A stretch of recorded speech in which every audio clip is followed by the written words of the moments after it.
Capítulo 14. Género mental. Los estudiantes de psicología que han seguido atentamente el tren del pensamiento moderno en lo que respecta a los fenómenos mentales habrán quedado extrañados de la rara insistencia de la idea o concepto de la dualidad mental que se ha manifestado tan fuertemente durante los 10 o 15 años últimos y que ha dado origen a gran número de plausibles teorías concernientes a la naturaleza y constitución de esa doble mente. El difunto Thomson J. Hudson alcanzó gran popularidad al enunciar su conocida teoría sobre las mentes objetiva y subjetiva, que según sostenía existían en cada individuo. Otros autores han llamado igualmente la atención con sus teorías referentes a las mentes consciente y subconsciente, mentes voluntaria e involuntaria, mente activa y pasiva, etc. Esas teorías podrán diferir según cada autor, pero siempre queda el principio básico que es el de la dualidad mental. El estudiante de la filosofía hermética se siente tentado por la sonrisa cuando lee y oye hablar de esas numerosas teorías nuevas respecto a la dualidad de la mente, adhiriéndose cada escuela tenazmente a su propia doctrina, proclamando cada una con empeño que ha sido ella la que ha descubierto la verdad. El estudiante que hojee el libro de la historia oculta encontrará en su mismo principio referencias a las antiguas enseñanzas herméticas sobre el principio del género. Y si prosigue su examen, encontrará que esa antigua filosofía conoció el fenómeno de la dualidad mental y la explicó mediante la teoría del género en la mente. Este concepto del género mental puede ser explicado en pocas palabras a los estudiantes, ya que se han familiarizado con las teorías modernas que aluden al mismo. El principio masculino de la mente corresponde a la llamada mente objetiva, mente consciente, mente voluntaria o activa, etc., en tanto que el principio femenino corresponde a la llamada mente subjetiva, subconsciente, involuntaria, pasiva, etc. Por supuesto, la enseñanza hermética no concuerda con las muchas teorías modernas concernientes a las dos fases de la mente, ni admite muchos de los hechos proclamados por esas escuelas en apoyo de ese doble aspecto. Si indicamos la base de la concordancia es para facilitar al estudiante la asimilación de los conocimientos adquiridos con anterioridad sobre la filosofía hermética. Los estudiantes de Hudson conocerán la proposición que se hace en el principio del segundo capítulo de su obra, The Law of Psychic Phenomena, la ley de los fenómenos psíquicos, que dice: la jerigonza mística de los filósofos herméticos expresa la misma idea general, o sea, la dualidad de la mente. Si el doctor Hudson se hubiera tomado el trabajo de descifrar algo más la jerigonza mística de la filosofía hermética, hubiera recibido mucha luz sobre el punto de la dualidad de la mente. Pero entonces quizás su obra más interesante no hubiera sido escrita. Consideremos ahora las enseñanzas herméticas concernientes al género mental. Los instructores herméticos imparten enseñanzas concernientes a este punto, pidiendo a sus discípulos que se atengan al proceso de su propia conciencia, a su propio yo. El discípulo fija entonces su atención internamente sobre el ego que está en cada uno de nosotros. Cada estudiante ve que su propia conciencia le da como primer resultante de la existencia de su yo soy. Esto, al principio, parece ser la palabra final de la conciencia, pero un examen ulterior desprende el hecho de que este yo soy puede separarse en dos partes distintas o aspectos que, si bien trabajan al unísono y en conjunción, sin embargo pueden ser separadas en la conciencia. Si bien al principio parece que solo existe un único yo, un examen más cuidadoso revela que existe un yo y un mí. Este par mental difiere en características y naturaleza, y el examen de ésta, así como de los fenómenos que surgen de la misma, arrojan gran luz sobre muchos de los problemas de la influencia mental. Comencemos considerando el mí, que generalmente se confunde con el yo si no se profundiza mucho en los recesos de la conciencia. El hombre piensa de sí mismo, en su aspecto de mí o me, como si estuvieran compuestos por ciertos sentimientos, agrados, gustos y disgustos, hábitos, lazos especiales, características, etc., todo lo cual forma su personalidad, o el ser que conoce él mismo y los demás. El hombre sabe que estas emociones y sentimientos cambian, que nacen y mueren, que están sujetos al principio del ritmo y al de la polaridad, cuyos principios lo llevan de un extremo a otro. También piensa de sí mismo como cierta suma de conocimientos agrupados en su mente, que forman así una parte de él. Este es el mí o me del hombre. Pero quizá hemos precedido demasiado a prisa. El mí de muchos hombres está compuesto en gran parte de la conciencia que tiene de su propio cuerpo y de sus apetitos físicos, etc. Y estando su conciencia limitadas en alto grado a su naturaleza corporal, prácticamente viven allí. Algunos hombres van tan allá en esto que consideran su apariencia personal como parte de su mí y realmente la consideran parte de sí mismo. Un escritor dijo con mucho humorismo en una oportunidad que el hombre se compone de 3 partes: alma, cuerpo y vestidos. Y esto haría que muchos perdieran su personalidad si se les despojara de sus vestidos. Pero aun aquellos que no están tan estrechamente esclavizados con la idea de su apariencia personal, lo están por la conciencia de sus cuerpos. No pueden concebirse sin él. Su mente les parece que es algo que pertenece a su cuerpo, lo que en muchos casos es realmente cierto. Pero conforme el hombre adelanta en la escala de la conciencia, va adquiriendo el poder de desprender a su mí de esa idea corporal y puede pensar de su cuerpo que es algo que pertenece a su propia parte mental. Pero aún entonces es muy capaz de identificar el mí completamente con sus estados mentales, sensaciones, etc., que siente existen dentro de él, e identificará esos estados consigo mismo, en vez de estimarlos como simples cosas producidas por su mentalidad, existentes en él, dentro de él y proviniendo de él, pero que sin embargo no son él mismo. Puede comprobar también que esos estados cambian mediante un esfuerzo volitivo y que es capaz de producir una sensación o estado de naturaleza completamente opuesta de la misma manera, y sin embargo sigue existiendo siempre el mismo mí.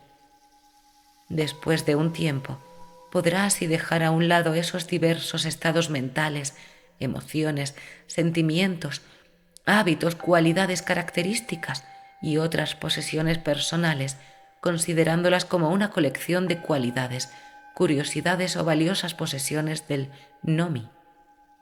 Esto exige mucha concentración mental y poder de análisis de parte del estudiante.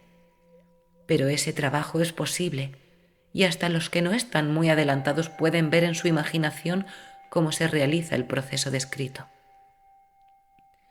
Después de realizado ese ejercicio, el discípulo se encontrará en posesión consciente de un ser, que puede ser considerado bajo su doble aspecto del yo y de mí. El mí se sentirá como algo mental en lo que pueden producirse los pensamientos, ideas, emociones, sentimientos y otros estados mentales. Puede ser considerado como si fuera la matriz mental, según decían los antiguos, capaz de generar mentalmente. Este mí se denuncia a la conciencia poseyendo poderes de creación y generación latentes de todas clases. Su poder de energía creadora es enorme, según puede sentirlo uno mismo. Pero a pesar de todo, se tiene la conciencia de que debe recibir alguna forma de energía, bien del mismo yo, inseparable compañero, o bien de algún otro yo, a fin de que así pueda producir sus creaciones mentales. Esta conciencia aporta consigo una realización de la enorme capacidad de trabajo mental y de poder creador que encierra. El estudiante encuentra pronto que no es todo lo que hay en conciencia íntima, pues ve que existe un algo mental que puede querer que el mí obre de acuerdo con cierta línea creadora y que, sin embargo, permanece aparte como testigo de esa creación mental. A esta parte de sí mismo se le da el nombre del yo y puede reposar en su conciencia a voluntad. Allí se encuentra no una conciencia de una capacidad de generar y crear activamente en el sentido del proceso gradual común a las operaciones mentales, sino más bien de la conciencia de una capacidad de proyectar una energía del yo al mí, querer que la creación mental comience y proceda. También se experimenta que el yo puede permanecer aparte, testigo de las operaciones y creaciones mentales del mí. Este doble aspecto existe en la mente de toda persona. El yo representa al principio masculino del género mental y el mí al principio femenino. El yo representa el aspecto del ser, el mí el aspecto de devenir. Se notará que el principio de correspondencia opera en este plano lo mismo que en el que se realiza la creación del universo. Los dos son parecidos, si bien difieren enormemente de grado. Como es arriba, es abajo. Como es abajo, es arriba. Estos aspectos de la mente, los principios masculinos y femeninos, el yo y el mí, considerados en relación con los fenómenos psíquicos y mentales ya conocidos, dan la clave maestra para dilucidar la operación y manifestación de esas nebulosas regiones de la mente. El principio del género mental aporta la verdad que se encierra en todo el campo de los fenómenos de influencia mental. La tendencia del principio femenino es siempre la de recibir impresiones, mientras que la tendencia del masculino es a darlas o a expresarlas. El principio femenino tiene un campo de acción mucho más variado que el masculino. El principio femenino conduce el trabajo de generar nuevos pensamientos, conceptos, ideas, incluso la obra de la imaginación. El masculino se contenta con el acto de querer en sus varias fases. Sin embargo, sin la ayuda activa de la voluntad del principio masculino, el femenino puede contentarse con generar imágenes mentales que son el resultado de impresiones recibidas del exterior, en vez de producir creaciones mentales originales. Las personas que pueden prestar continuada atención a un sujeto emplean activamente ambos principios mentales, el femenino en el trabajo activo de la generación mental y el masculino en estimular y dar energía a la porción creadora de la mente. La mayoría apenas hace uso del principio masculino y se contenta con vivir de acuerdo con los pensamientos e ideas que se filtran en su mí y provienen del yo de otras mentalidades. Pero no es nuestro propósito detenernos en esta faz del asunto, cosa que puede estudiarse en cualquier tratado bueno de psicología, con la clave ya indicada sobre el género mental. El estudiante de los fenómenos psíquicos conoce la realidad de los maravillosos fenómenos clasificados como telepatía, influencia mental, sugestión, hipnotismo, etc. Muchos han buscado explicación a estas diversas fases de los fenómenos, siguiendo las teorías de dualidad mental promulgadas por los diferentes instructores. Y hasta cierto punto están en lo cierto, porque realmente existe una manifestación clara y definida de dos fases distintas de actividad mental. Pero si esos estudiantes consideran esa dualidad a la luz de las enseñanzas herméticas concernientes a la vibración y al género mental, verían que la clave tan buscada la tienen al alcance de la mano. En los fenómenos telepáticos se ve que la energía vibratoria del principio masculino se proyecta hacia el principio femenino de otra persona y que esta última absorbe ese pensamiento y le permite desarrollarlo y madurarlo. En la misma forma obra la sugestión y el hipnotismo. El principio masculino de una persona da la sugestión dirigiendo una corriente de energía o poder vibratorio hacia el principio femenino de otra, y ésta, al aceptarla, la hace suya y piensa en consecuencia. Una idea así alojada en la mente de otra persona crece y se desenvuelve, y a su tiempo es considerada como una verdadera creación mental del individuo, mientras que en realidad no es más que el huevo de un cuco puesto en el nido del gorrión, pues aquel pájaro pone sus huevos en un nido ajeno.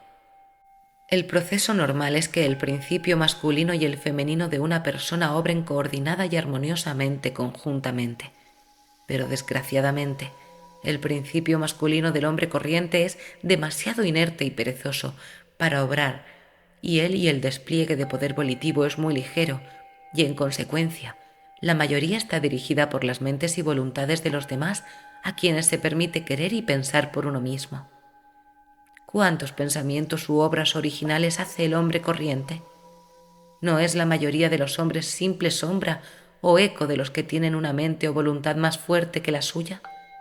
La perturbación proviene de que el hombre corriente descansa casi completamente en su conciencia del mí y no comprende que realmente tiene un yo.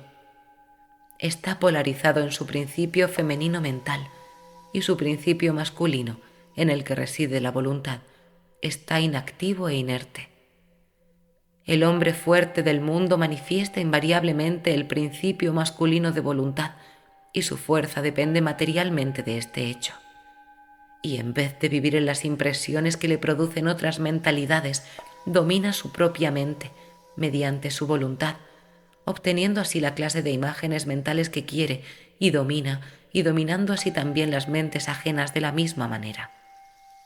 Contémplese un hombre fuerte y véase cómo se las arregla para implantar sus gérmenes mentales en la mente de las masas, obligándolas así a pensar de acuerdo con sus deseos.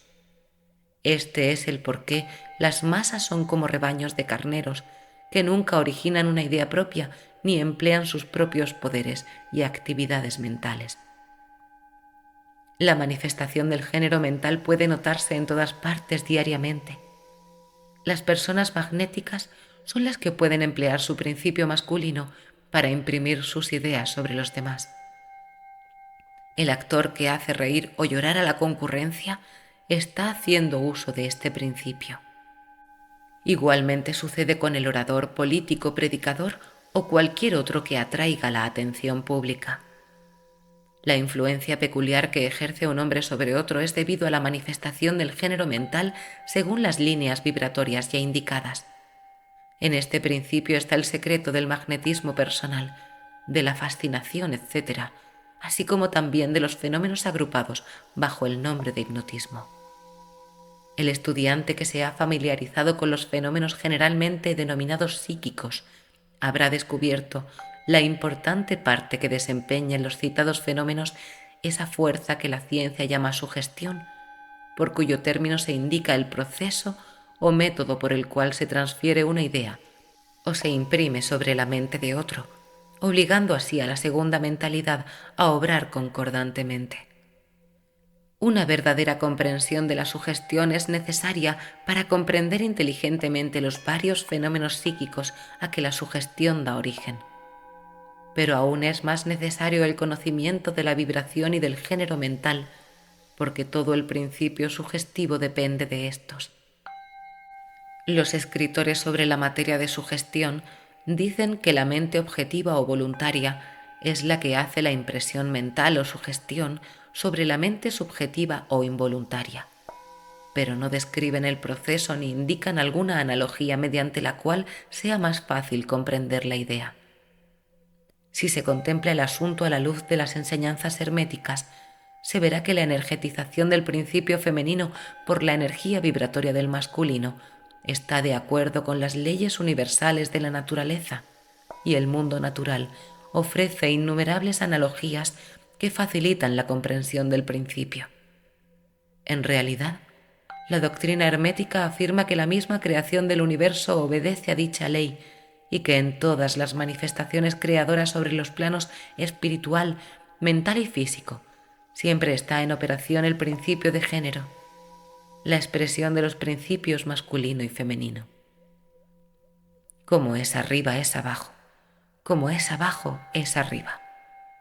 Y aún más que esto, cuando se comprende este principio se es capaz de clasificar inteligentemente de inmediato los variados fenómenos psicológicos en vez de quedarse confuso ante ellos.